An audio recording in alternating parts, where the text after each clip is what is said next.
everyone, this is Mama Ella in your series, SOS series, and last week we dealt on the first part in that series. We have a sister and she has no breasts. But this week we'll be talking on the next verse I have here, Songs of Solomon chapter 4 and verses 16. And it says, "Awake, O north wind, O come, O south, blow upon my garden." Stop there. Blow upon my garden. That's striking to know. What's this garden they're talking about? That garden could be me. Oh yes, it is you. Because every woman is expected to have the variety that a garden has. In a garden, you have a lot of beautiful things in the garden, beautiful flowers, beautiful plants, fruit plants, herb plants, and even flowery plants. And the one you choose to plant is what you will find in your garden. And I like to think that it is what you have in your garden that the wind will blow.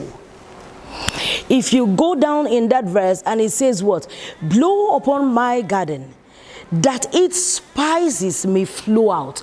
So a lot of us are a lot of things inside, but it is not flowing out. A lot of us are full of varieties and contents, but it is not flowing out. And that's the point and where I've come to this morning, because it's important how you make your garden. It's important what is the content of your garden. So today, I want to remind every woman that you are a garden. You're supposed to be full of spices. You're supposed to be full of beautiful things. You're supposed to smell good, just like a garden will smell good. This particular topic, I'm going to share it in two parts. I'm going to tell you the beauty of the garden, the beauty in the garden, the beauty you can make out of your garden. And the other part is what? We'll be talking about how much you have put in a garden, yet your garden doesn't grow. I have a garden around my home. Sometime last year or so, everything that was planted in it didn't grow. And it bothered the gardener. Why are these plants not producing good fruits, good plants as much as was given to it? Why is it not bringing forth good fruits to show? So that's the second part. But the first part is this. I want to let you know that as a woman, what the wind will blow and flow out is what you have.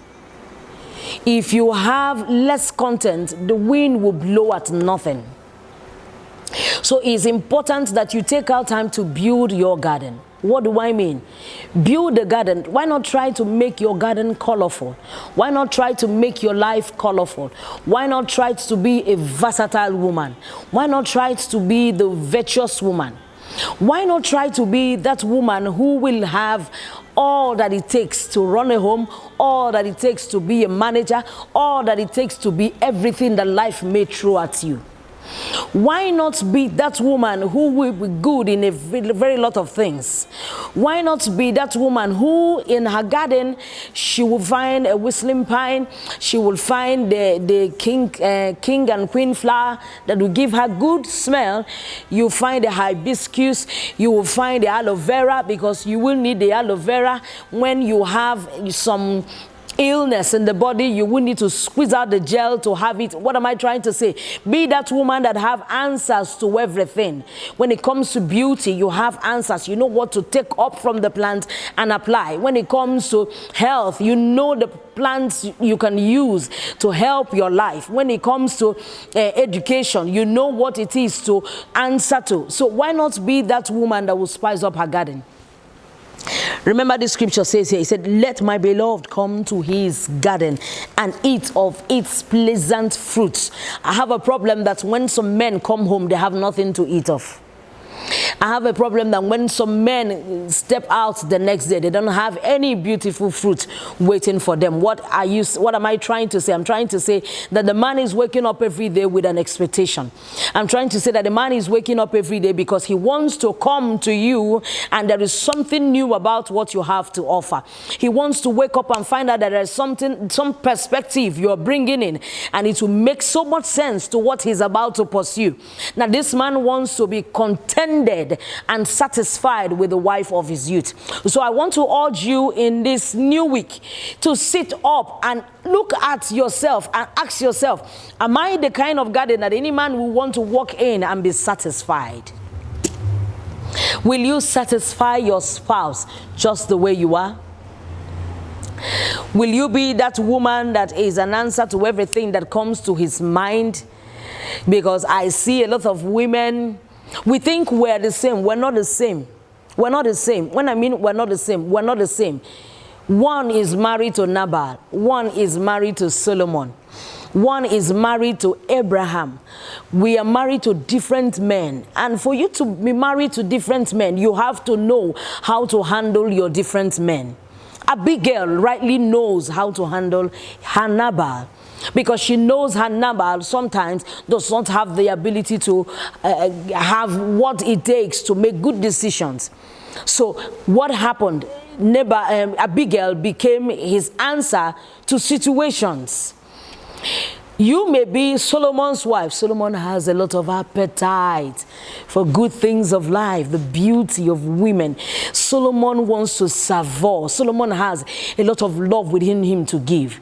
Are you that woman married to Solomon? If you are not up and doing, you may have Solomon have several concubines because you are not willing to be what Solomon wants you to be. Solomon wants you to wake up in the morning and mesmerize him with one creativity or the other when it comes to love and love making. Solomon wants you not to wear the same dress the next day as he comes home, because if you have to satisfy a Solomon husband, you have to be on your heels. You have to be a garden who knows what to plant and what to uproot in your garden. So if you are married to people like Abraham who are not sincere with their endeavors, who are not sincere with their lifestyle, you begin to plan how you are going to be protective and defensive of your home, because sometimes he may have to lie and say things that will put you in trouble, and you have to be the woman who has a foresight and who can plan ahead, so that when you plan ahead, you can be able to protect and preserve your home, even though Abraham had gone ahead of you to make a mess of you.